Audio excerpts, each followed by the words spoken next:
Come in, please. Thank you. My mother isn't here just now. Is it business? Yes. Well, of a sort. Have a seat. Oh, thank you.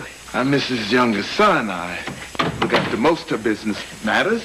Well, my name is Carl Lindner. Walter Younger. How do you do? My wife and my sister. What can we do for you, Mr. Linder? Well, I'm a representative of the Clyburn Park Improvement Association, and... why don't you put your things on the couch? Oh, yes. Thank you.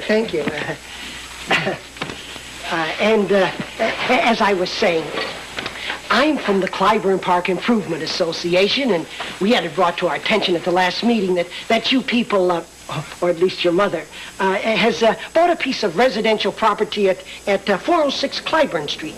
That's right. I care for something to drink. Ruth, get Mr. Linder a beer. Oh, no, really. I mean, thank you very much, but no thank you. Some coffee? Thank you, nothing at all. Well, I don't know how much you folks know about our organization. Well, it's one of these community organizations set up to look after, things like block upkeep and special projects. And we also have what we call our New Neighbors Orientation Committee. Yes, and what do they do? Well, it's what you might call a sort of welcoming committee, I guess. We... Well, I'm the chairman. Go around and see the new people who move into the neighborhood and sort of give them the lowdown on the way we do things out in Clyburn Park. And we also have the category of what the association calls special community problems. Yes, and what are some of those? Girl, let the man talk. Well, thank you. I would sort of like to explain this thing in my own way.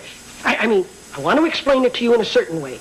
Go ahead. Yes. Well, I'm going to try to get right to the point. I'm sure we'd all appreciate that in the long run. Yes. Be still. To get right to the point. Would you like another chair? You don't look comfortable. No. Thank you very much. Please. Well, to get right to the point, I'm sure that you people must be aware of some of the incidents that have happened in various parts of the city when colored people move into certain areas. Well, because we have what I think is going to be a unique type of organization in American community life. I mean, not only do we deplore that kind of thing, but we're trying to do something about it. We feel that most of the trouble in this world, when you come right down to it, most of the trouble exists because people just don't sit down and talk to each other. You can say that again, mister. That we don't try hard enough in this world to understand the other fella's problem, the other guy's point of view. Now, that's right. Well, yes, that's the way we feel out in Clyburn Park, and that's why I was elected to come here this afternoon and see if we can't find some way to work this thing out. Well, anybody can see that you're a nice family of folks. Hardworking and honest, I'm sure. And, well, today, everybody knows what it means to be an outsider. And of course, there's always somebody who's out to take advantage of people who don't understand. What do you mean? Well, you see, our community is made up of people who've worked hard as the dickens for years to build up that little community. I mean, we're not rich and fancy people. We're just hardworking, honest people who don't really have much but those little homes and a dream of the kind of community we want to raise our children in. Well, I don't say that we're perfect, and there is a lot wrong in some of the things that we want. But you've got to admit that man, right or wrong, has the right to want to have the neighborhood he lives in a certain kind of way. And at the moment, the overwhelming majority of our people out there feel that people get along better, take more of a common interest in the life of the community when they share a common background. Well, I want you to believe me when I tell you race prejudice simply doesn't enter into it. It's a matter of the people of Clyburn Park believing, now rightly or wrongly, as I say, that for the happiness of all concerned, that our Negro families are happier when they live in their own communities. This, friends, is the welcoming committee.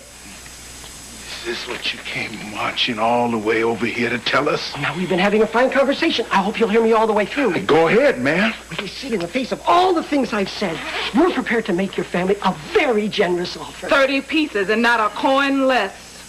Yeah. Our association is prepared, through the collective efforts of our people, to buy the house from you at a financial gain to your family. Lord have mercy. Ain't this the living gall? You through? And I want to give you the exact terms of the financial... We don't want to hear no exact terms and no arrangement. I want to know if you got any more detail about getting together. Well, I don't suppose you feel like... No, never mind how I feel. You got any more to say about how people ought to sit down and talk to each other? Get out of my house, man.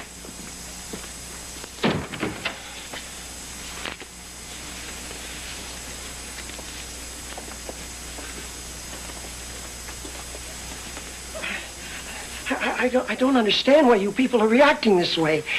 And what do you think you're going to gain by moving into a neighborhood where you aren't wanted and where some else... Well, people can get awful worked up when they feel their whole way of life and everything they ever worked for is threatened. Get out. I'm sorry it went like this. Get out! You just can't force people to change their hearts, son.